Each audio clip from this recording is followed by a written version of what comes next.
parça bolun sana baştan, ayırma meni kalem kaştan. Ova dönfiya kara taştan, yamana men vetme meni. Nerede vadalım hani, bağrımı parçalap beni, doğladın yaralı teni. Yamana men vetme meni. Nerede vadalım hani, bağrımı parçalap beni, doğladın yaralı teni.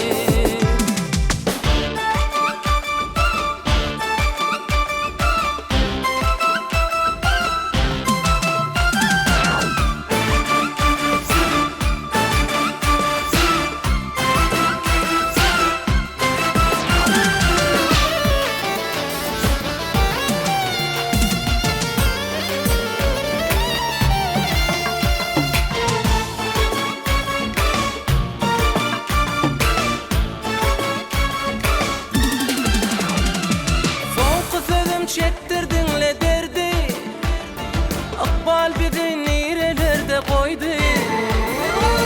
Yeketep yürek seni söydü, vah sen gidenin bana ağır değdi. Yamana mengretme meni, nerede vadalın hani, bağrımı parçalap beni, doğladın yaralı teni. Yamana mengretme meni, nerede vadalın hani,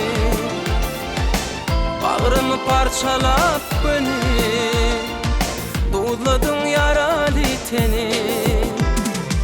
Yamana mengretme meni, nerede